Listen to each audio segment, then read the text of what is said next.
Good afternoon, good morning, depending on where you are.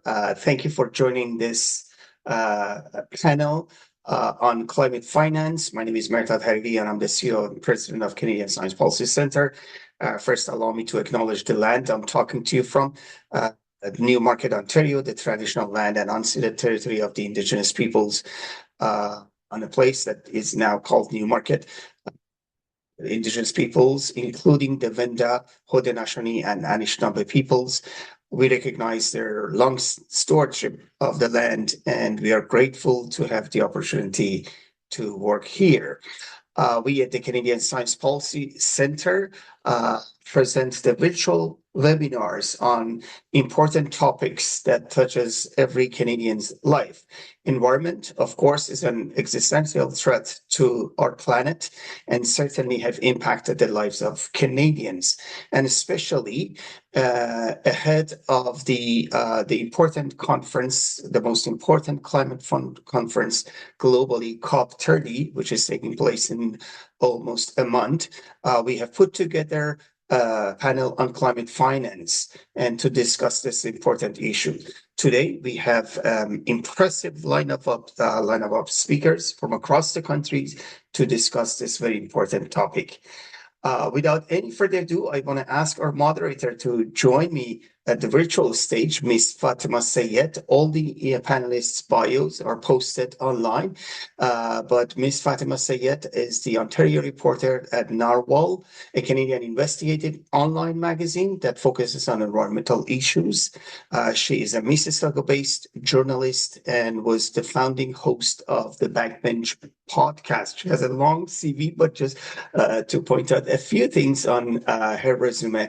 She worked for Walrus, Toronto Star, The Logic, and National Observer, where she established the outlets Queen's Park Bureau with an emphasis on environmental issues, of course. And she's a National Magazine Award nominee, a Digital Publishing Award winner, and contributed to chapters of two anthologies published by the publishers on city building in an age of hyperdiversity and House Divided. She's also vice president of the Canadian Association of Journalists and the winner of the 2022 World Press Freedom Canada Award. Without any further ado, Ms. Sayed, this stage is yours. Thank you so much for having me, and welcome to a very important discussion, especially as we lead up to COP30.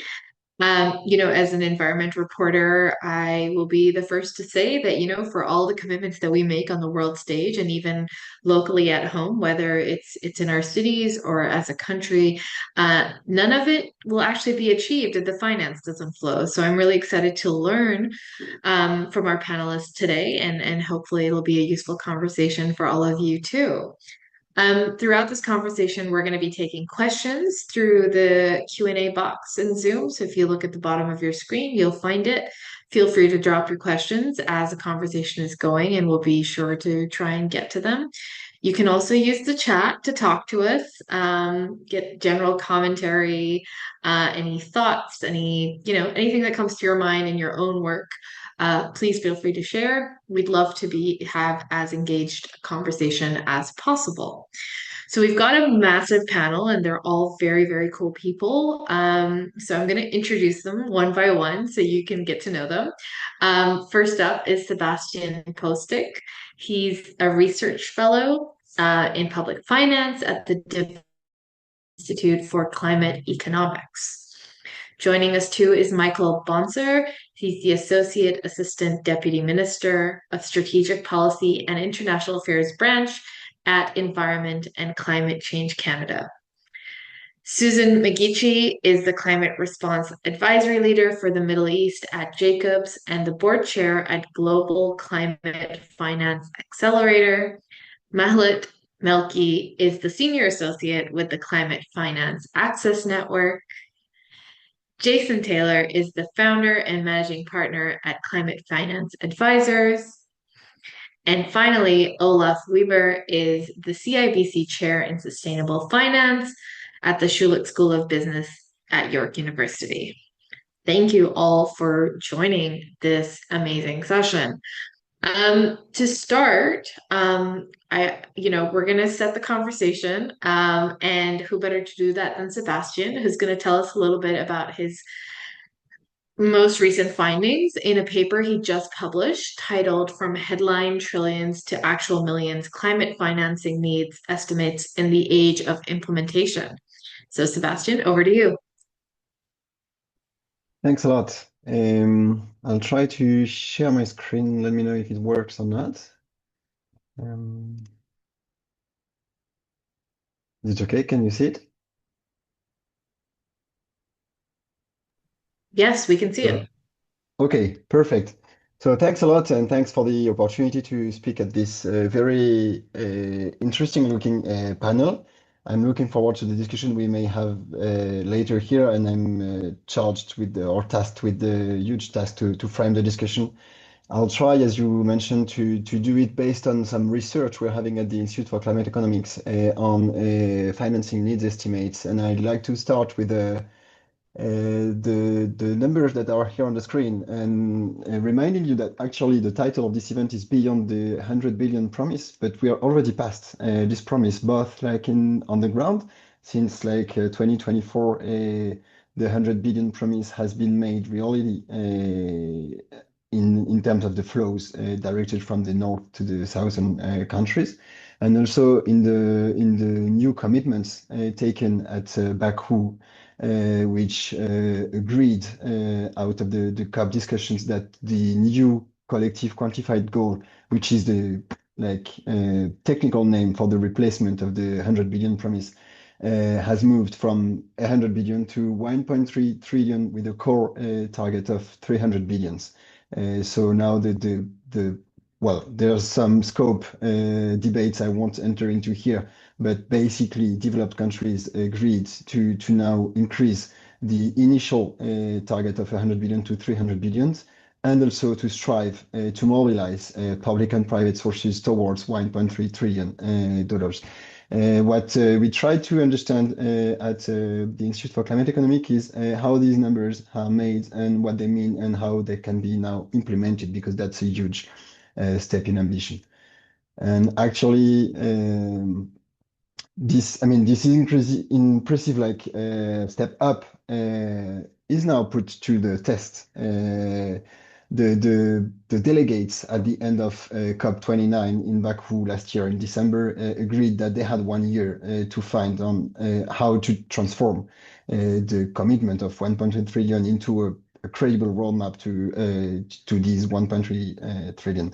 But then, since then, like the world has changed a lot, and we are seeing already a decrease in like overseas development assistance, for example, or even like commitments in place and in terms of developing countries moving money or supporting developed countries supporting developing countries in their economic development. So that's the first parameter we have to take into account. The second one is that this huge increase has been based on not a lot of actual needs estimates.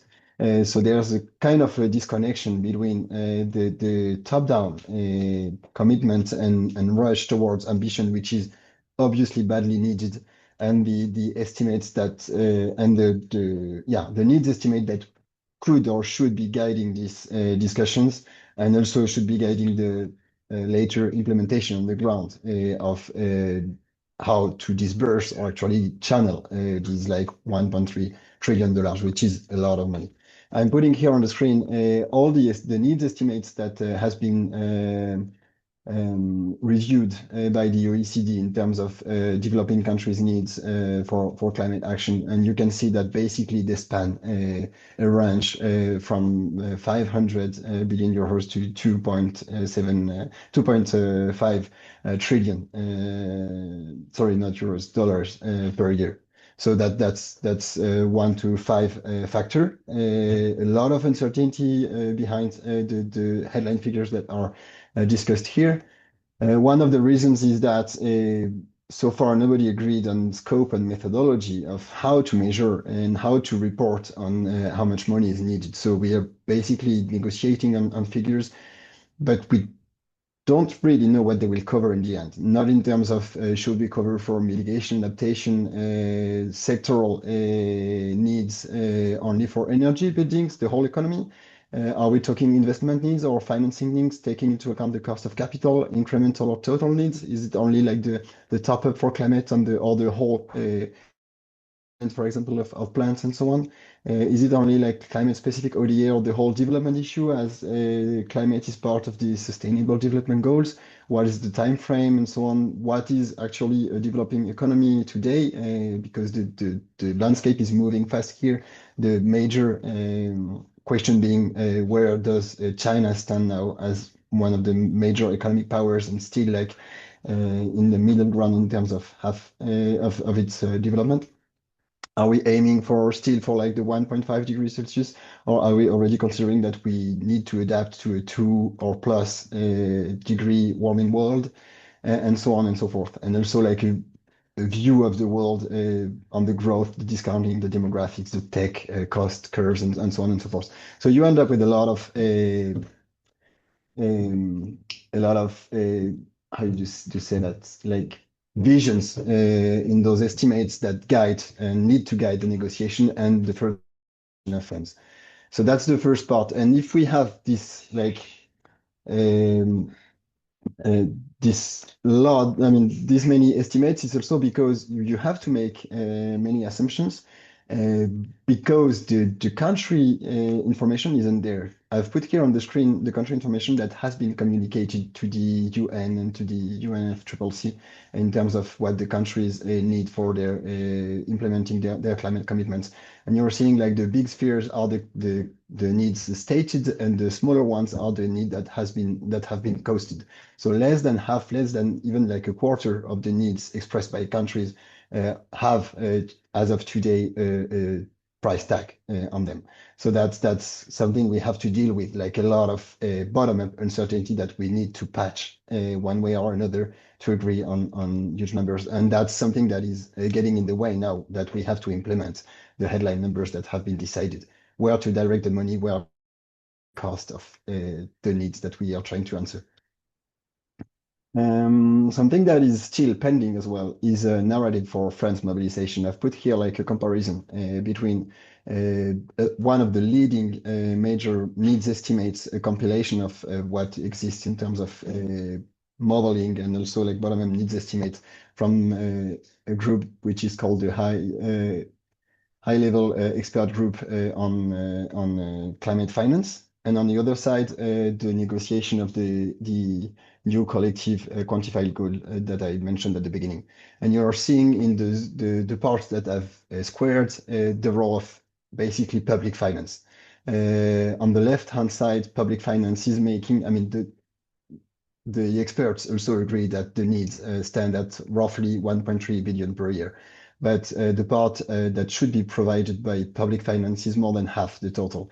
On the right-hand side, what has been agreed by the negotiators is that the part provided by the public would be only like $300 billion a year out of 1.3 trillion. So there's like a huge mismatch in terms of which is the role of the public in the whole picture. Not even getting into the details of who within the public sector would provide the public money. And then you've got like the reality. That's a review from the Inter-American Development Bank on what kind of money development banks are spending today. The green is the redirected investment, and the blue is the direct investment. So you're seeing here that the role of the bilateral or multilateral banks in steering or crowding in the private sector remains very, very small as of today, even smaller than what is forecasted by the NCQG negotiation. So we need some kind of convincing, compelling narrative for funds mobilization that agrees on the role. And what we do not see yet either is how to account for financing needs. All that I've been presenting here is basically investment needs that don't take into account the cost of capital and the cost of debt. And that's something that is needed both because it's actually a huge part of the final cost. I've put here like the cost of electricity for utility scale solar PV plants in 3 countries, and you're seeing like the capital cost is already like eating close to half the price of the electricity. So you need to factor in these financing costs, and you also need to factor this in to see where the bottlenecks stand, because this is the part that has gotten even harder in the past few months. I've put here only one example that everybody knows about, like Western countries and especially Europe post the Trump election is now redirecting a lot of its financial resources towards building an arms stock again. And that's money that won't go into climate. So we're like facing a kind of crowd out that will reflect some way or another into financing needs, but you can't see it in like investment needs. So that's part of the challenges we need to address now. We need to go beyond ambitious high-level commitments and make sure that they can become reality, make sure that the bottom-up energy and initiatives can step up. We need to solve the role of the public sector and how it will actually step up private involvement in financing climate action, especially in developing countries. And that would be it for the framing of the discussion. I hope I don't leave you with a too hard of a task to solve this like conundrum, but happy to be part of the rest of the discussion. Thanks a lot.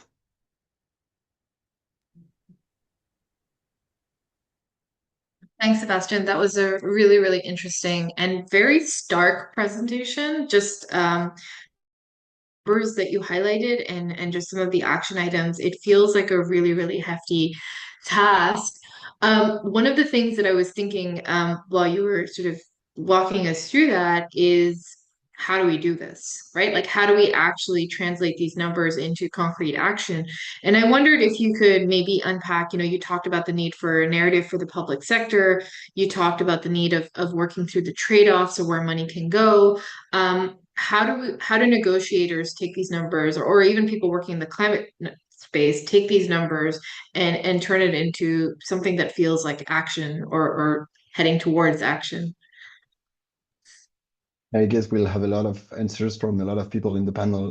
Mine would be like one of the priorities is to make sure that countries can like recipient countries can direct the money, like identify better their needs. I've shown like how we stand in terms of bottom-up needs identification. As long as you are not able to identify your own needs and to put forward like a credible financing plan for your country, like private investors won't come in because you don't put in with a credible financing plan. You're also putting forward like a kind of a guarantee. People will know their role in the whole pattern. They will know that they will be one useful and second profitable. So at some point you need to build capacity and you need to build ownership for countries to be able to not rely on international negotiations and or multilateral help to build their own like roadmap and needs roadmap. And that's something that I would prioritize, but I'm waiting for others to put forward their own priorities. Mahlet, maybe I'll bring you in to start. Like, what are the challenges and bottlenecks you foresee in creating sort of credible pipelines towards financing? Like, what's missing when it comes to financing projects? Thank you so much. Yeah, so I think it has different elements that contributes to, not being able to have this bankable project pipelines. First, I'll start with the lack of capacity. So many of these countries which are in need of this financing, they lack capacity for developing funding proposals, actually selecting their priorities and making sure, like they turn their NDCs into investment plans and also from their investment plans into funding proposals that could be easily funded by the different funds that are out there. So when we say lack of capacity, it's also like the technicality that these different proposals require. The other one is really the lack of early stage funding for environmental, technical, and feasibility work. Most projects, they stall before the feasibility is complete due to the resource constraint and also limited capacity. You will have to do rigorous feasibility assessment in order to comply with the financial, technical, environmental, and social safeguards of these different funds or donors out there. So this is one side of the element when we talk about the capacity challenge. The other one is really the fragmentation of the requirements of the different funds. There are different climate funds, even if you focus on the climate funds. They have different requirements, and also they have a different way of accessing these funds, starting from the accreditation process. It doesn't mean that if you are accredited to one fund, you are automatically eligible to access the other funds. You have to go through this process to each of these funds. So that is really a problem. So having this fragmented system, it overburdens the local ability to be able to clearly navigate and take advantage of these gaps and also opportunities. But when countries, they have like a clear responsibility when it comes to the focal points or those entities or units which are responsible to, let's say, respond to the Green Climate Fund or the other funds, and also the UNFCCC processes, if they have the system in place, they will have a relatively easier chance of accessing these funds. The other one is really when you look at not just the requirements, but once you submit a funding proposal, there is a multiple iteration of your proposal when it's being reviewed. So it takes more than a year or two in many of these cases when it comes to this big multilateral climate funds. That's also another problem. And the other one, which the last one I will mention, is really the competing priorities these countries have due to the inherent vulnerabilities. So most vulnerable countries are not just vulnerable for climate, but really global economic context, wars, could be tariffs, currency fluctuations, and resource availability. So these are all the challenges that these countries face, which will be very difficult for them to navigate their own development and also being able to work towards accessing funding for resilience and also socio-economic benefits. So I think I will stop here, just highlighting the main challenge here. No, I love that list. And again, you're both just complicating the issue further, which is great, and also just deeply complicated to think about. Michael, maybe jump in here because from Canada's perspective and from a donor negotiator view, how do we move these conversations towards what Sebastian and Mahalet have outlined, right? Like not just the big total number of how much money should we set aside for the global south and countries most impacted by climate change, but actually how do we translate that money to help those countries? Talk us through how you're thinking about this as you head to COP30. Thank you so much for the question and for the opportunity to be with you today. I mean, I think I'll probably end up complicating this even further. I hope I don't, but perhaps I will.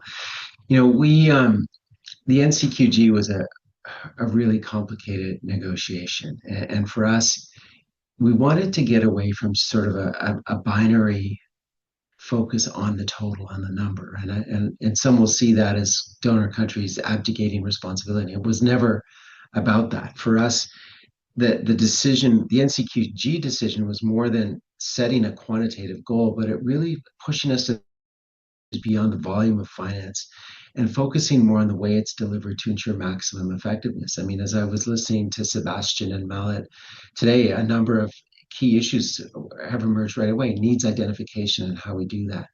Capacity, the access issues are front and center for many, many countries and many vulnerable people. And then the fragmented system, and how do we as donors work to conquer or overcome some of those core challenges. So we see the NCQG, and we as we drive forward now, is establishing the framework to guide the way we do climate finance. It encourages all actors, we hope, and our goal is to be sure that we are encouraging donors and all actors to deliver in a more impactful way than perhaps has been the case in the past. And I'll use two examples of that from the Canadian perspective. And as others have said, priorities will change based on need, based on country, on the challenges every unique country faces. We have used climate financing in a way to identify needs that we see. Often, gender, making sure the financing is inclusive of gender, that we are identifying that gender, that there are vulnerabilities in countries as a result of climate vulnerability that may go unaddressed if we don't take a look and work with those countries to identify what those gaps are. So gender is one of those gaps that we have seen over time and have worked very hard in our financing to address. The other near and dear for Canada and Canadians, I think, is around Indigenous peoples as well, and identifying how we can better use our financing to address in those countries where it is relevant to address issues faced by Indigenous peoples and communities in terms of climate vulnerability. And so those are just a number of examples of how we are trying to work in a more impactful way to deliver better results over a period of time.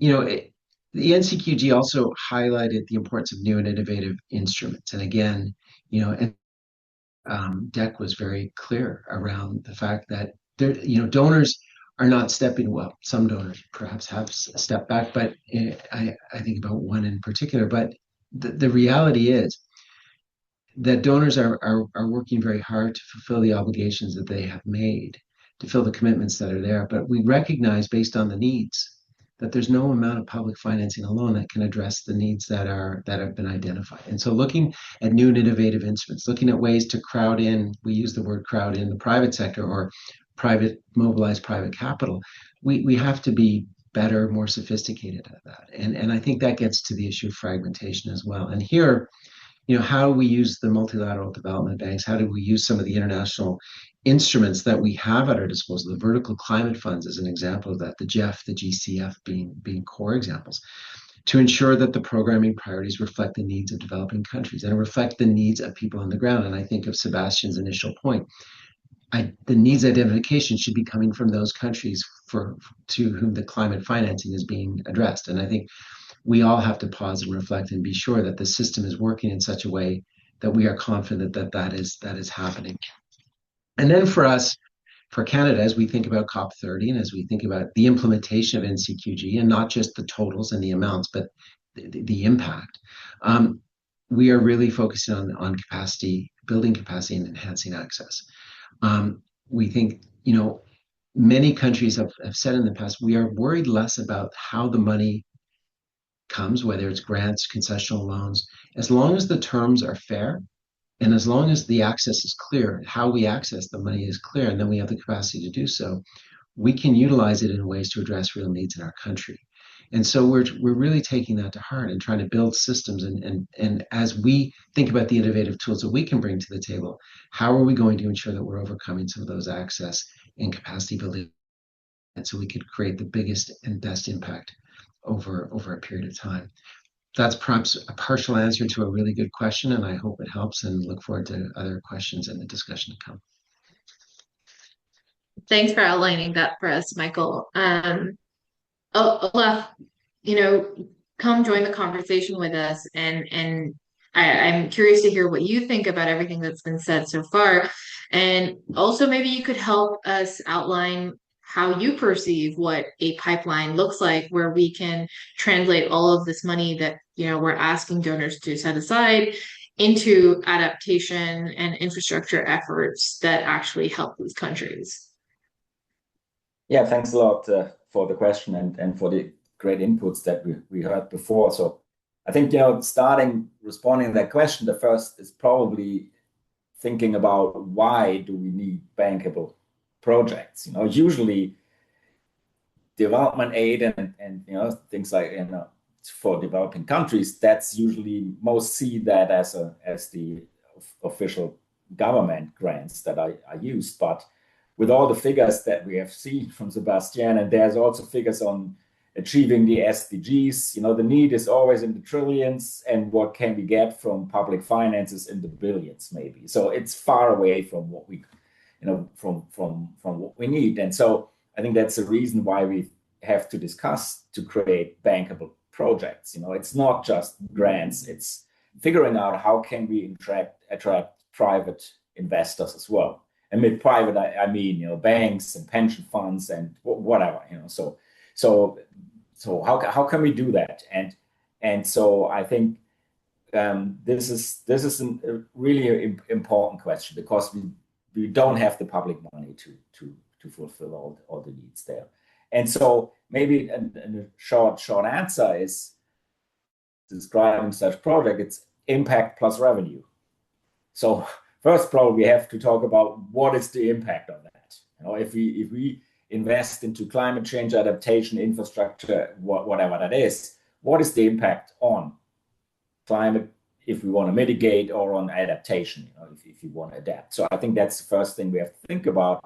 And then the second thing is, how can we create a revenue stream from that as well? What is not easy to do. One aspect that I've worked on a bit is the blended finance aspect. So the question is, how can we combine different sources of finance to finance these projects? So this could be grants, that we have discussed. Then there could be concessional patient loans. We have public banks as well. If we do Canada work, CIB, Bank for Infrastructure Bank, for instance, with other banks in loans. And we see many of these examples, for instance, in Europe, KfW in Germany, they do these types of projects where you have the public funder coming in with a very attractive interest rate, because they are not a for-profit, and then you combine it with a private investor, and then you create attractive projects there. There might be also municipal grants and other inputs as well, from both the donor countries plus the developing countries, which maybe should not forget, what the developing countries can also contribute to that, and investors there as well. So I think this is something, focusing on blended finance to mitigate financial risk. And there are examples, to first loss guarantees and things like that could be used there. So I think this is an important topic to think about. How can we do that? One major issue or main thing is probably standardization and transparency of all of these projects. How can you make that easier to analyze? Easier to figure out what these projects do, what the financial mechanisms are.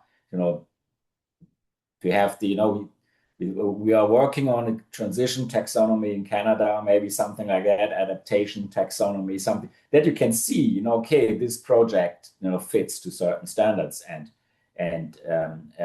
you create credibility for these projects as well, financially, and also from the climate impact point of view. So I hope that helped a bit. No, that was great. And I think, between the four of you, you really set the challenges before us, right? Like, we have a fragmented system with competing priorities, and we're trying to figure out how to navigate that and make it better, so that all of this money that we really want to go to the global south to help with climate mitigation and adaptation can actually serve its purpose.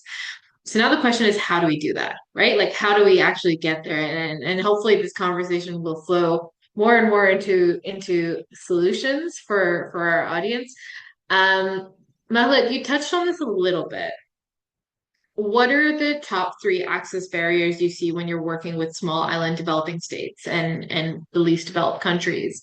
And how have some of these countries actually overcome these barriers? Yeah, thank you so much. I would like to just highlight some of the challenge. I don't want to repeat myself on the challenge, but really to focus on the solutions, or how we can overcome this. First, like I mentioned, is the rigorous requirements of these funds. And also, it has to be relevant to these small states like the SIPs and also the LDCs, the requirements which they are expected to meet. It should also meet their priorities and also their capacities. The other one is really the high transaction cost to develop funding proposals. Like I mentioned, the feasibility work. It requires a lot of funding for them to be able to have their funding proposals complete with all the supporting documents that these different donors and funds require. That's another thing. The other one is really the risk, the perceived risk of these countries. First, for example, if you look at SIDS, these are like small economies, so the likelihood of having like big investors or big entities to invest in those countries is really limited. And also, if you look at LDCs, in most cases, it's the same, but also there are other risks when it comes to like security or other risks, which actually hinders other in these countries. And also, it's important to highlight for most of these countries, their priorities is adaptation. So it's very difficult to actually attract the private sector to invest in this country. So they really rely on bilaterals or this multilateral climate funds. And when it comes to this multilateral climate funds, they actually have to compete with other developing countries. So in some cases, they are prioritized when it comes to, for example, the Green Climate Fund. If it is an adaptation project, they are somehow prioritized. So it's very important. And also linking it with the NCQG decision, there are a few clauses that actually prioritizes LDCs and SIDS. It's also very important to highlight, making sure with the implementation of the NCQG, this is actually respected and also implemented. You have the prioritization of LDCs and SIDS since the Paris Agreement, but in practice, it's really a struggle for these countries to be able to access this funding. The other one, which I would really like to highlight, is the lack of data and evidence. When it comes to especially adaptation projects, they will have to actually have a component of a climate rationale, which I think is defined in the GCF, how your project is actually a climate project. And also that is a struggle. And also data availability in most of these countries.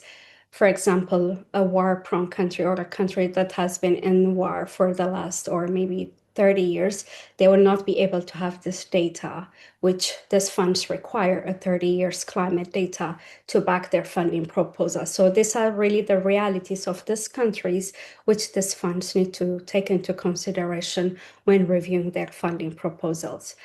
And this all, you can bundle it up into maybe we can say a lack of capacity. So when it comes to this lack of capacity, the human and institutional capacity for them to be able to fulfill the requirement of the different funds. I think here I would highlight our practice with the Climate Finance Access Network, how we have tried to actually overcome this challenge by working with SIDS and also LDCs in the Pacific and the Caribbean. Here, I would also like to acknowledge the big contribution from the Canadian government for this program, for us to be able to work with SIDS and LDCs in the Caribbean and also in the Pacific. And how we roll out our program is really working with the countries, discussing with them what their needs and priorities are. And with that, hiring climate finance advisors. These climate finance advisors are hired and receive an extensive training and also dedicated training on how to access these different funds out there.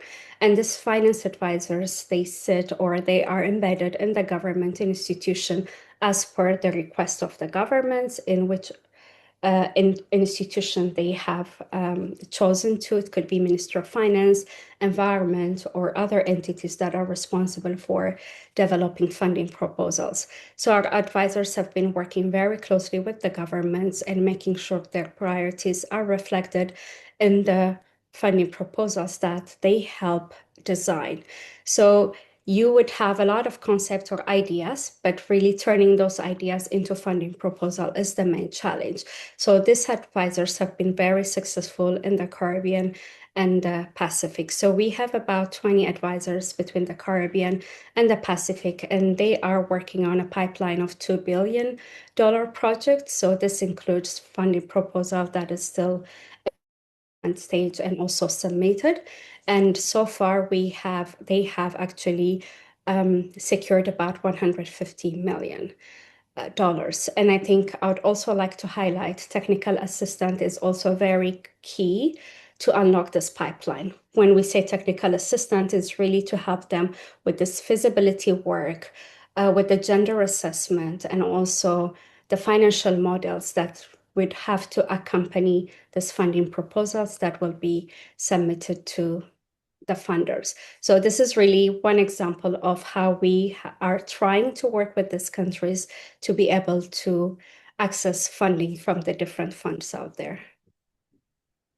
Thanks, Mala. Those are some really interesting examples. I want to bring Susan and Jason into the conversation who've been patiently waiting backstage, and keep this conversation going on actionable things we can do to solve the problems that we've talked about so far. So you know, from your perspective, there's so many instruments, right? Grants, guarantees, concessional finance, and so many more. Which ones are crucial to unlocking finance for adaptation, mitigation, and any other climate issue? And can you give us any promising examples, maybe in the Middle East where you're working right now, and that could accelerate finance before COP30? Yeah, no, thanks for the question, Fatima. And I really do want to pick up on Malet's excellent strategies here, because it's very similar to what we were finding at the Global Climate Finance Accelerator. So, I mean, there are lots of instruments, and Michael mentioned some more innovative instruments. Olaf mentioned instruments. So, I'll talk about my favorites, but then I do want to kind of give a high level, like where they all should be fitting in. So I think in terms of climate finance, risk mitigation instruments are the most important in my personal view. So that would be the first loss that Olaf, the guarantees, insurance products to come online to support investors as they're entering into whether perceived or real risky ventures. How does financing or market enablers, market instruments support that? Also, multi-tiered capital stack. So we also all, I think, talked about blended finance, and so that's where you've got the concessional capital playing that junior role, so they can have a longer term position. They can also have that first loss position. So we need to be able to structure those financial products. And then Malet mentioned this, and it's really important. I think actually a few of you mentioned it, anchoring in local ownership and engagement. So I think where it actually doesn't work is where it's kind of floating above the local communities, and so people parachute in from other countries, and they develop the projects, and they'll do the financing, and the local communities are just kind of sort of recipients, but then it all goes away. Maybe they get a few jobs. So it's really got to be anchored in their needs, and it has to be developed around their participation. And I think we've seen where it's failed when that doesn't happen. So I love, Malet, what you were saying about the climate finance advisors and the training that they get to be able to move that through. I'm going to talk about one weakness, which is the concessional financing, whether it's public or the philanthropic funding with weak exit strategies. So when they don't know where the next tranche is going to get triggered, or they're not following through the project to have that happen, that's where everything falls apart. And this is where I wanted to speak generally. Generally, all these tools are great, and I think they've all worked in some way. Where I think we're missing scale is that no one, and Malet, I hope this is what the climate finance advice, no one is following the projects through. So it's not really helpful to give a grant if you don't know what happens after that, and you don't know, when is it going to trigger, kind of a guarantee, for example, or what are the project milestones that need to trigger the next tranche. And you will see now that catalytic capital is starting to do that. So philanthropic capital that are providing, kind of forgivable bridge loans. They want to see the next tranche before they'll give that. However, the project can't get that next tranche. So the idea is there that we have to have the whole capital stack, but the whole capital stack isn't coming together.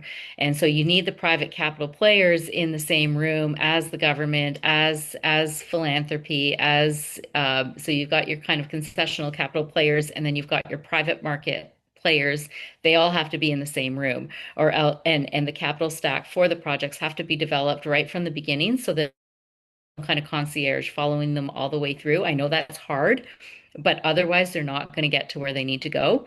And then Mallet mentioned how this kind of where the capital starts to, they just can't get it, and it is kind of early stage, but it's not, it's in the middle, right? Like there is capital going into seed, so there is that an earlier stage funding for ventures, and then you kind of move into early growth. That's where the feasibility studies come in, and then you've got deployments. So you have pilots and commercial demonstrations. So those first of a kind commercial plants, that's the scale up.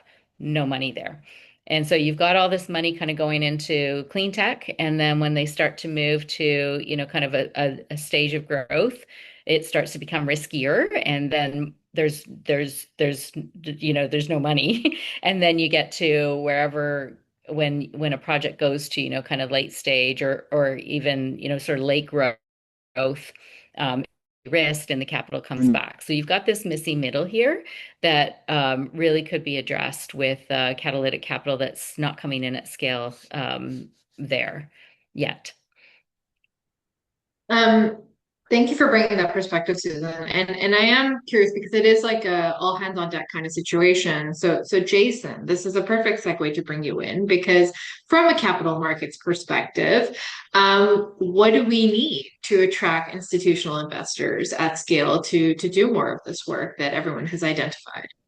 Yeah, thanks, Fatima, and all the previous insights. Great conversation. So I would start off by just saying that I'm going to set altruism aside. I'm going to put my CFA hat on, and I'm going to talk about fiduciary duty and risk and return, and that's it. And we won't even go into intergenerational risk transfer. We'll keep it, this is a pure finance discussion. And so by that, I mean, I would say that the perspective I'll bring is one as being on an investment committee of an asset consultant to asset owners. And so, and I'll start off by saying green bonds are just simply not the problem. They have been very successful, have gone well beyond proof of concept. They're running up against capacity issues, but I think the real issue is the non-green finance that's both impacting and dependent on climate in order to generate a return. So it really, so the proverbial mainstreaming is, I think, in my mind, the real problem. So we hear a lot about lack of disclosures across the spectrum, but if we work through the financial system, and we look at the cause and effect of lack of disclosures, it really causes a very huge problem for asset owners for a lot of reasons. One, investors simply don't know what they're exposed to. And so when they're trying to assess their dependency on climate and nature in order to continue to generate those returns, in order to have the ability to continue to shelters and victims of violence in case of foundations, or to meet institutional liabilities such as pension funds and insurance companies, it's a very hard thing to do. So this could open up a whole discussion on solvency ratios over the next 100 years. But if we look at it into practical terms, we look at the deterioration of these factors, it would be very naive to have the view that we can maintain our expected returns indefinitely with the pace that we're going to now. And so, I think it was the Globe and Mail that just reported not long ago that the forest fires burnt down the province the size of New Brunswick. So we're a neighboring province of New Brunswick. And I can assure you it's not a small province. It's a very big place. And those forest fires are going to continue to deteriorate. And if we boil it back down into mental maps and shortcuts, these are the effects of a 1 degree scenario. Can we imagine multiplying that? Now, it's not going to be a linear trajectory on climate. Can we imagine living with 3 times the flooding, the forest fires, and so on? My mind just shuts down and just doesn't even want to go there. So I think that it gets into the discussion of compensated risk taking and uncompensated risk taking. And oddly enough, these lack of disclosures are kind of cutting the nose off to spite itself. Why? Because we can't step out of the way of uncompensated climate risk, but we can't lean into the compensated risk within the climate change spectrum. So, for example, we can't allocate as an asset owner efficiently into transition without these disclosures. So it's really like you can see how illogical these paradigms are. We keep kind of spinning in the same mud. So I would say that even tools today, like climate variance at risk measures, like these are very basic financial tools that generally institutions still don't have access to. So I would say that and so then you get into the whole concept of allocation of capital and financial performance. And if we're not pricing externalities, how can one know with a high degree of certainty that they're beating the index and generating alpha and creating value in the portfolio over time? We've done some exercises where we've done some off-balance sheet liabilities, walked them back on to financial statements adjusted, and we found some scenarios where there could be a material devaluation in some publicly listed equities that are currently not priced and not acknowledged, and let alone asset owners are certainly not being compensated for that risk. So it's kind of a really vicious cycle. So on the other hand, if we were to price those in, the externalities, and remeasure financial performance, we probably would see that we're inefficiently crowding in capital to areas that we shouldn't be, and at the expense of not. And people would say, well, what does that mean in tangible terms? Well, simply put, it just means that we're making really cheap, abundant, and accessible to projects that have high externalities, and we're making cost of capital really high and expensive to solutions that are going to future-proof the economy for the future. And when we talk about cost of capital, we're talking about valuation, and we get into incentives. So very complicated discussion. Even systemic barriers. I speak with a lot of investment committees and boards and so on. And so I often get just these biases, these inherent biases where climate change and sustainability is a guilty until proven innocent. So it's you have to go well beyond a shadow of a doubt that you're not going to create a drag on performance. Whereas non-sustainability and climate exposed portfolios are presumed innocent until they're guilty.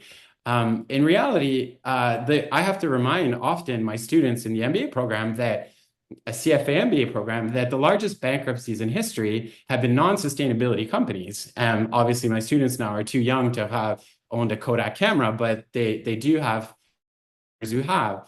If we go back and did an analysis on the constituents of the S&P 500, the change in the rebalancing of those constituents, although the fallen angels and the ones that have fell out, and the ones that are falling in are the ones that are non-sustainable falling out, and the ones crawling in are the ones that have characteristics on sustainability. So we can just see how the asymmetry in this whole area is really perpetuating the problem. So I think this could be a whole separate discussion on research, but I think really where I think if we look at the solutions going forward, it's undeniably on structured finance. And there's very easy things banks could do that they still don't do, and they're highly profitable. For example, why don't we have a green ABS and a green MBS market anymore? Banks have exposure to manufacturing mortgages, auto vehicles, and so on. Yet there's not a consistent supply of assets to securitize and help them de-risk their balance sheet for their clients, but also for their shareholders. So the role of structured finance and blended is undeniable. There is a growing movement on green banking. So the development banks now are working on liberating some of these institutional constraints and creating sidecars and pockets. So there's a ray of hope on that. And I think also, unfortunately, there's a spectrum in environmental finance. Undeniably, there's been a lot of scandals. The scandals are no different than they've been in traditional finance. For most people, they've lived through the Enron scandals and the accounting scandals. We've had blowups on the carbon side, but there's clearly CO2 and emissions that are out there that need to be abated and removed today. If we put a dollar value on what that social cost of carbon is today. So there's a very strong case for environmental finance, yet it's being dominated, unfortunately, by headlines and cynics to say we shouldn't act. And so there's a very strong case to make for developing environmental finance. I would hope that as a G7 country, arguably the 9th largest economy in the world, that Canada would be able to take a leadership position on this and leverage some of the exchange infrastructure that they've built out. A commodity is a commodity. It has similar characteristics. It could be traded, it could be institutionalized, it could be leveraged. And I think Canada is sitting from a strong position to apply some of the exchange traded technology and oversight and regulation that we have. So obviously, I provided some solutions. I probably highlighted more problems than I did solutions to it, but it's quite complicated, but it's also quite a dire situation in our opinion. That's a theme, though. That's a theme with everyone right now because it's so complicated that even the solutions require unpacking new challenges. So, I really appreciate your insights, Jason. And Susan, I want to bring you back in very quickly because I know that the Global Climate Finance Accelerator is releasing its annual climate finance research paper tomorrow. And it's called Financing First of a Kind Climate Tech Projects. And I wondered, based on sort of the findings of that paper, if you could give us a little sneak peek. Are there any additional sort of approaches or solutions or policy adjustments that you want to highlight in addition to some of the ones that Jason mentioned that could, effectively unlock private capital for this purpose? So I did give the sneak peek in my responses in that, we did identify the missing middle. So that's where the capital it just it doesn't exist. So in Canada for sure, Mallet, I think this is somewhat similar, but on a smaller scale. The fragmentation in the global south is just so much larger. But definitely in Canada, we have a lot of capital flowing to the ventures, and then they're left on their own. And so as they start to deploy, as they start to scale through, kind of that early growth stage and then kind of scale up stage. So you've got a pilot, feasibility studies, and then that first of a kind commercial plant that becomes higher risk and the mature finance isn't like, so the debt, even, kind of private equity, that's not coming into this. The venture's gone because now it starts to become, it's a higher capital need, and it's, the venture's used to risk, but this is a higher capital need. So you've got venture-like risk with infrastructure-like returns, right? Like that's the stage, and there's nothing happening. So policy, governments, whether it's policy tools, and Michael would know better, but governments could certainly play more of a convening role to put, what are those big wins that we want? And that requires more strategic technical advice, because we have had some high profile losses in the climate space. So what are those technical solutions that could create impact, economic impact, as well as climate impact, and then follow those through? So, don't give the grant if you don't know where the next players are going to come from. And right now, each stage of the capital stack are saying, well, we're not ready for this. And so but they don't say, this is when we commit a soft commitment that we would come in if the project meets those milestones. And then if you could have that concierge helping those projects meet the milestones, I think that'd be really, really helpful. I do agree with Jason that some kind of banking reforms, regulatory reforms, Basel reforms, to create stronger risk sharing rules would be incredibly helpful. And then I'd love to see finance or blended finance tied to national plans. So if we have an energy plan, how much is the government going to put into that, and what do they need from private capital, and then making sure that they put the mechanisms in place and track it so it doesn't just fall away. So to see that private capital is coming in, and if they aren't, it goes back to them to find out why. So there's got to be a lot more convening and discussion, and then that goes to Sebastian's point right at the very beginning, in terms of improving tracking of outcomes. So how much do we need? When do we need it? We're only going to really know that if we start to have some national database or a global database that starts tracking the outcomes, so that we can see in a tangible way what it is we've got, and then what from that do we need going forward. Thanks, Susan. And I think naturally we have to bring Michael back into this because apparently governments can do a lot. I do want to remind the audience that we're taking Q&As. I see there's a question in there. I have noted it, I promise. So feel free to drop those questions. We've got about 25 minutes left of this conversation, and we'd love to get you engaged in this. But before we get to that, I want to finish my 1.3 trillion questions. Get it? Michael, what's Canada doing to support some of the challenges that we're hearing about, whether it's capacity building, whether it's bringing private capital into the mix more actively, whether it's changing regulations and policy plans to encourage more investments of this nature. Can you give us any examples, any sort of insights? Thanks so much for the question. And listening to the conversation, you realize that the challenges are hugely complicated. But on the upside, they're not unknown to us and they're not insurmountable. And I think there is a risk sometimes that the challenges look so big that no one government policy, no one government action is going to be able to overcome them. But if you start to break them down to their component pieces, that there is a bit of a pathway and it does, but it will take time. And I think, for example, Jason, you mentioned at the end that the convening role that a government can play. And I think back, even to going as far back as our G7 presidency in 2018, where we convened private capital, institutional investors around the SDGs and financing the SDGs. And I think there's a real interest among many of those same institutional investors to come in more strongly on climate related financing as well, if the conditions are right and if we can come through many of the issues that all of you have flagged here. And so I think we have to reflect more. The G7 summit is behind us, but the presidency lives on, and how do we use the remaining time of that to perhaps play that convening role? And so you've given me something to think about there, and I know that's an active conversation within the government of Canada as well. I think about a lot of, we've talked to some degree around adaptation as well today. And how do you crowd or bring in better, mobilize private capital for adaptation where the returns really as solid or are guaranteed.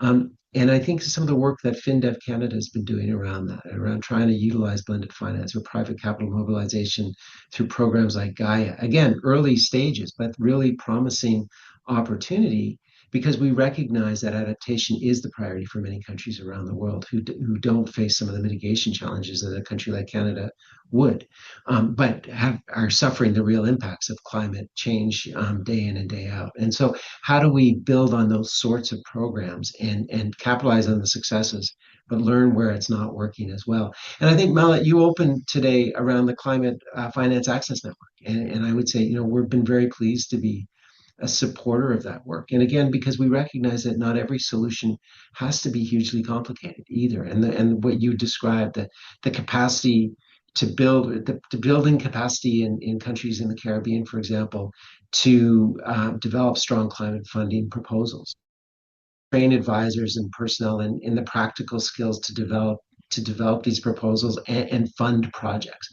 and to build that long-term capacity within government so that this continues to live on, and through train the trainers programs, all the things that we know so well instinctively that work, that don't take massive amounts of investment, but the return for those countries can be extraordinary over a period of time. And so we're really pleased to be working with the Rocky Mountain Institute and through programs like this to again recognizing that the needs are being identified by the countries on the ground, and how do we help those countries build the capacity to meet those needs over a longer period of time will really be the litmus test for our success. Perhaps I'll end there.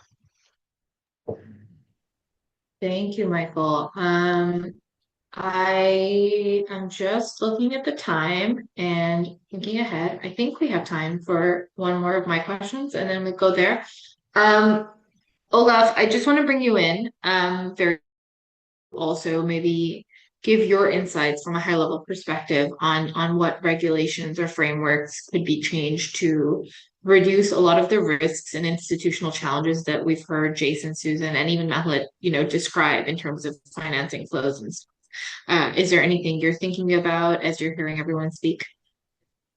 Yeah, good question. Some proposals have already been made. In general, probably if you look at financial supervisions, financial regulations, traditionally it focuses on risks, supervising risk and avoiding risks that you want to avoid. The question is whether we need to think in a different way to make them an enabler as well. So we did some research on blended finance, and of course, overall, blended finance is a complicated vessel in a way. so supervisors would rate the risk higher than non-blended funds. Different parties involved in all these things, and but the question is, how can they enable these types of financing mechanisms? And I think, as was mentioned as well, training is one thing. So we try to develop a training program for financial supervisors on how they can assess the risk and how they can enable these projects as well. So far there's of course high uncertainty for investors, but for others as well. But we need to kind of focus on these types of projects as well. So supervisors, regulators should have a kind of a standard how they address these projects. And big issue was mentioned of what are the financial benefits of adaptation as well.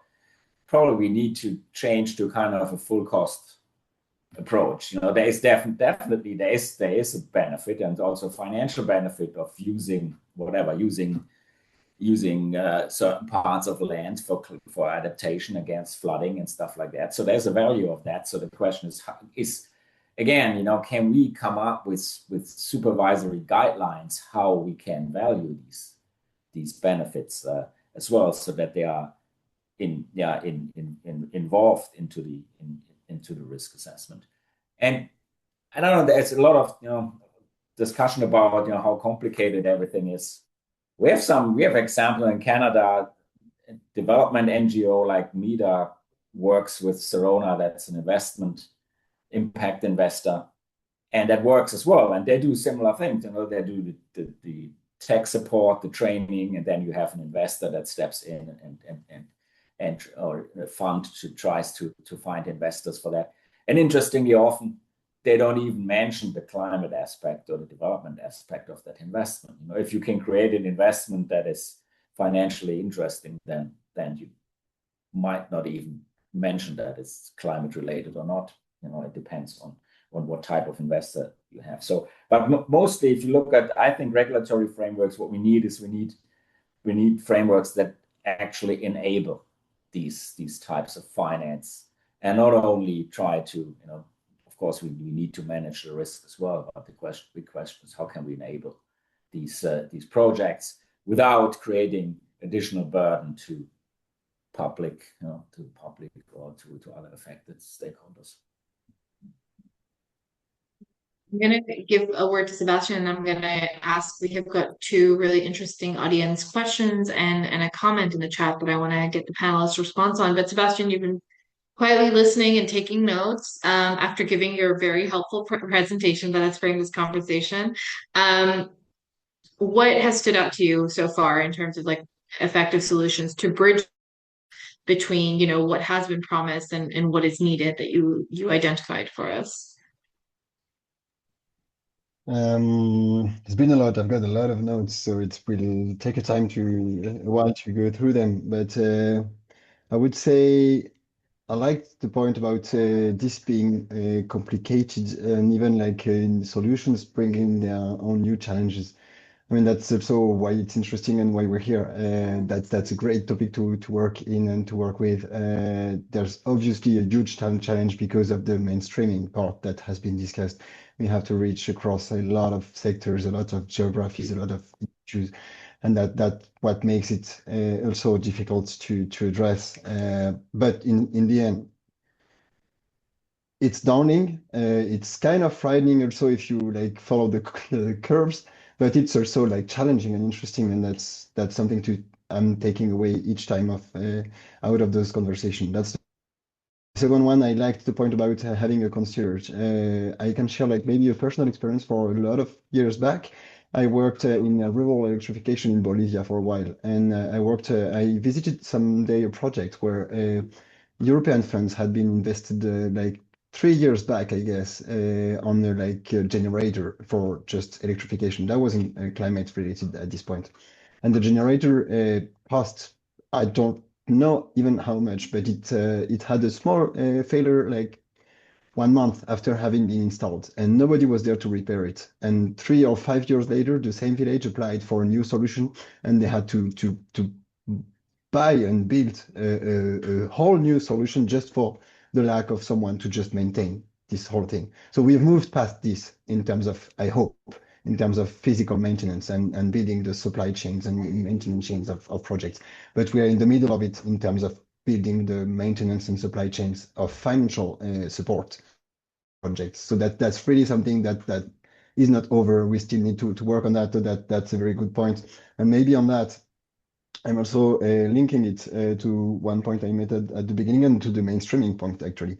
One thing that surprises me, we work a lot with ministries of finance at the Institute for Climate Economics, and ministries of finance are often not even, that's not an issue with the capacity. They're not like dealing with the topic.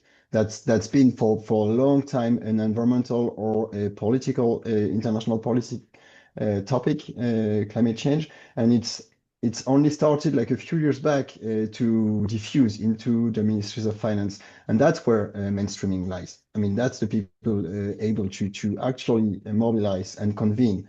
So that's a trend that is still happening. That's something that should be worked more on, because in many cases that's only like work in progress or work starting to be in progress. So I like the point about campaigning power, but how do we mobilize and how do we interest people? Because that's probably the last point. We've heard a lot about capacity building, but what I've seen a lot in my project is that you build capacity and then the people go because the interest falls, and then you have to build capacity again. So capacity building first, that's not a sexy work because you have to do it over and over and over. And that's not as like announcing a shiny new project where you just build some gigawatts out of the ground of clean energy, but you have to take this back again, and you have to address this kind of issue of people losing interest, or like the political cycles of losing interest, because as long as you'll have them, you'll have to do it again and again and again, and it's way more expensive than just building on past successes. And maybe the last point was on the adaptation. Adaptation is a really tricky topic because it like brings its own issue. I know that there's difficult to measure success in adaptation. That's you don't have like CO2 emissions. That's the first one. The second one is that you have to deal with risk, and that's a whole new topic because the physical risk of adaptation is really hard to measure. But maybe the third one, and especially for the financing community, is that most of it is not capital. You have to invest in people, in resilience schemes. You have to change things, but that doesn't always require money. It's more a matter of intelligence, of connection, and identifying the risk in the chain. So that's a whole new thinking that you're bringing in with this new topic, apart from mitigation. And that's definitely something that we should address head on and soon, because that's becoming also like the center of the attention at the next COP, for example. That I would be a love it. summary. Sebastian did a better summary than I could have of everything that you all talked about. Um, I want to get to audience Q&As. We're gonna put a little poll on the Zoom, just to get a sense of where you guys are coming from, where you're watching this from, what sector you work in. It's just three quick, very, very quick questions. If you feel comfortable responding, that would be very, very fun to know. I have an interesting audience question from AJ Bird, who's been waiting patiently for this to be answered. He works from Canada as a negotiator, specializing in Indigenous participation for Indigenous-led and partnership projects. He says there is a great difficulty in finding traction without too many gatekeepers, and true FPIC is badly needed. How can this be changed? Does anyone want to take that?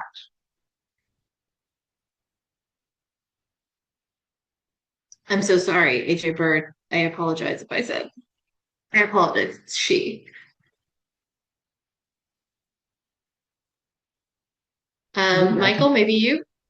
I'm happy to, and I'm not sure this is going to fully answer the question, but one of the things that we have tried to do as a government of Canada as we go into the annual COPs and the major multilateral moments in the program is to be sure that on the delegation we have strong representation from the national Indigenous organizations, Indigenous peoples, to be sure that our negotiators are that we are benefiting from that their experience. We are benefiting from in the perspectives of the national Indigenous organizations and Indigenous peoples in the room.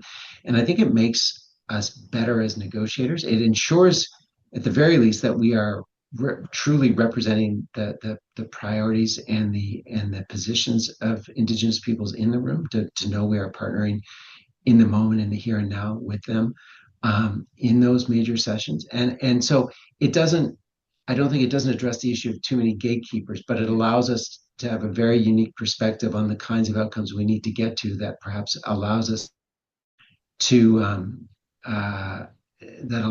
then think about how we are going to program beyond that. And I'm judging now by the way I've answered the question, I probably didn't get right to the question that was being asked, but that's one area that we focus on as international negotiators representing Canada.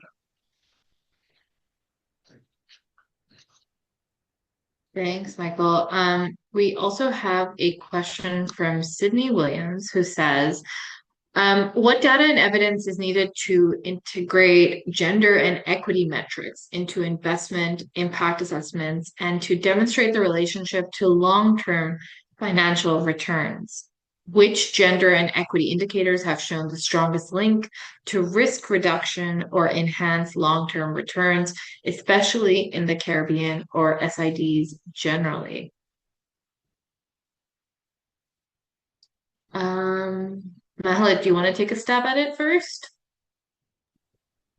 Thank you. I think the way I look at this question is really from the requirements of the funds. Also, like some funds would require you to make sure that the gender component is included in the project that you design. So you really have to fulfill that when you submit a funding proposal.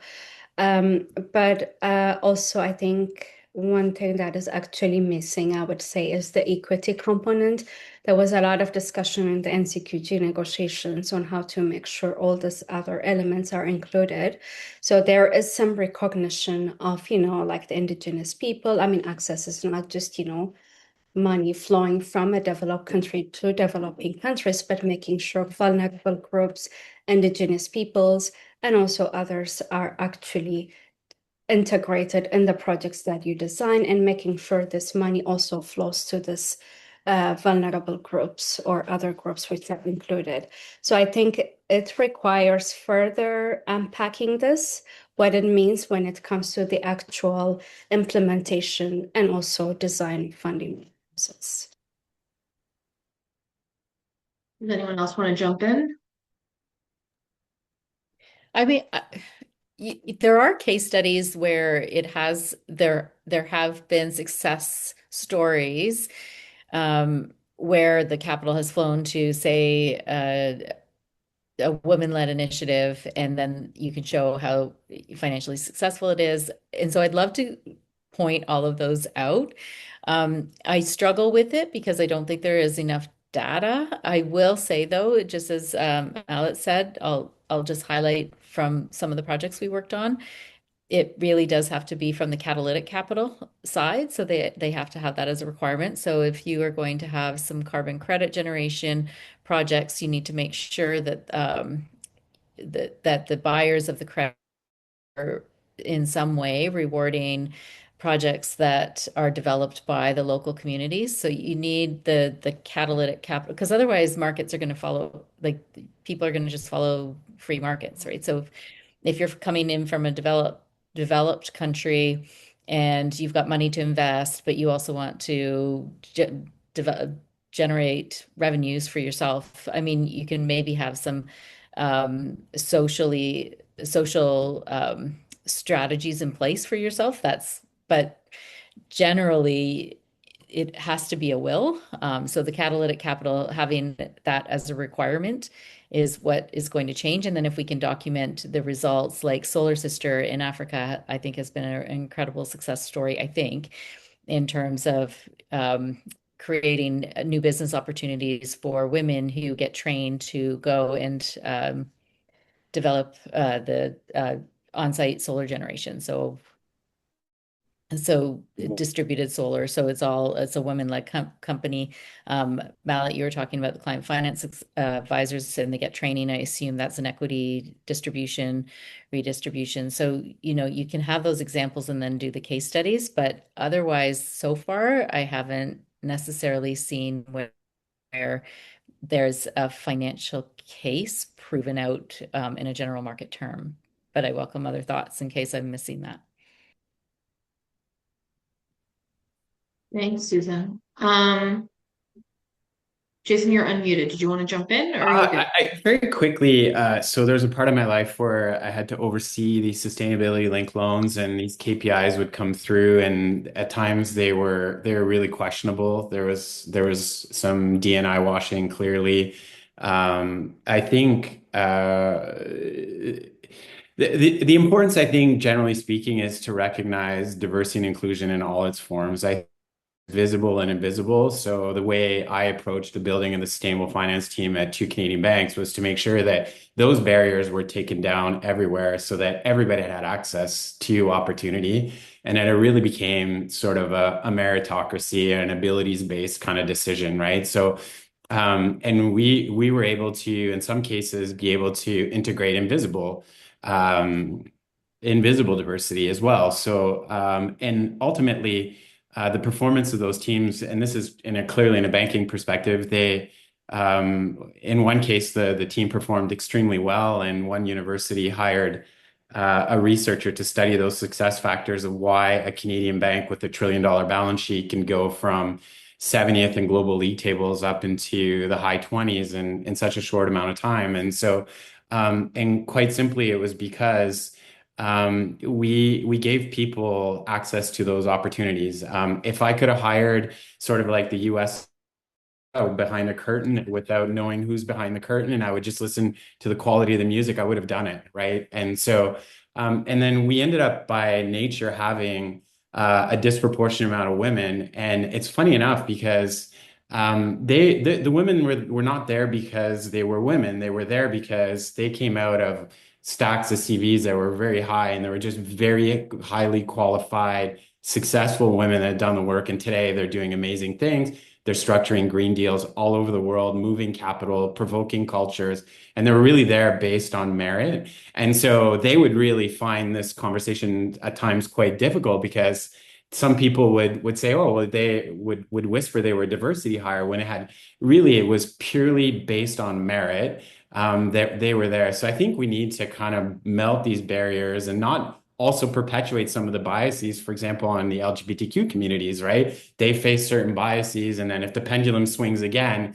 they're going to double down barriers, right? So, but I think there's a strong case of argument, and there's a strong case above and beyond the ethical requirement to do the right thing and make it open. There's a corporate performance and a financial performance.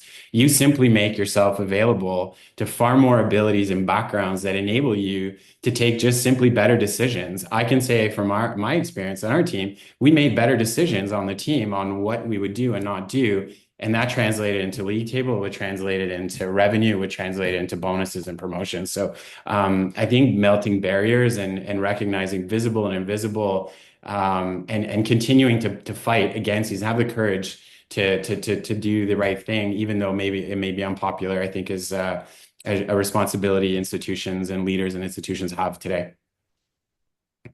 Thanks, Jason. And then Gordon McBean has a couple of comments that I'll just pose to the panel for any thoughts. They say there are international scientific programs of climate change, DRR, and SDGs. There are also scientific programs being supported to have research and implementation programs in developing countries, like the Global Change Start, IAI, and others. Canada should be a more organized and active participant. We used to be prior to the Harper government, which withdrew from all. We need to rebuild it. Gordon also says that we need to focus in building climate resilient communities so the climate change extreme events have reduced impacts in Canada and globally. Just some comments. Anyone want to say anything about that? Just quickly, and I'm not as familiar with each of the examples referenced in the chat, but would happy to go back and better understand. I do know that at ECCC, there has been in recent years a huge push to be very engaged in the international scientific bodies, because we recognize as they change, go up and down, and the narrative can be very divisive at times. The science is what will guide us. And so whether it's the UNFCCC scientific panels or other opportunities, the department is very, very focused, and the government, I think, is very focused on making sure that we are being guided by science. The department has recently also brought in a chief science advisor, a highly renowned Canadian academic, to serve in that role here. Again, to ground truth some of the work, the policy and work that we do against science, against open science and data that we have access to, and we can challenge ourselves with. It's not perhaps a perfect answer to the items put in the chat, but I'd be happy to follow up specifically on some of those very specific panels and initiatives that perhaps we were a part of in the past and may not be now. Great, thank you, Michael. We have before we end, any final thoughts from the panelists on takeaway things for the audience? Maybe also some kind of connection to the gender indicator question. Often what I think we miss is that we do systematic project evaluation. So of course that's money that is, not flowing directly into impact, but I think we need to do these things. So if with regard to gender, for instance, you need to figure out in the beginning, what is your goal? What do you want to achieve? Do you want to achieve economic empowerment for women? Or what do you want to do? And then start from the beginning to evaluate that. And this will create the data as well that was mentioned that is still missing. We need to do that from the beginning in a systematic way to figure out what the results, the project's results really are, and to have a thematic approach to these projects. What I often have seen is, I have done some project evaluation, but usually what happens is you are asked to do that when the project is done already. And then, have a look, was that successful or not? But then you're gonna have to say, I can't, because I don't know what the starting point was. I can't, I don't know what the goals were in the beginning and stuff like that. So I know that changed a bit, but I think it's still, there's a lot we can do to change that and to have a more systematic approach to project evaluation, so that we really see which projects are successful and which are less successful. And this is for gender, this is for climate change, that's for all kind of goals we want to achieve.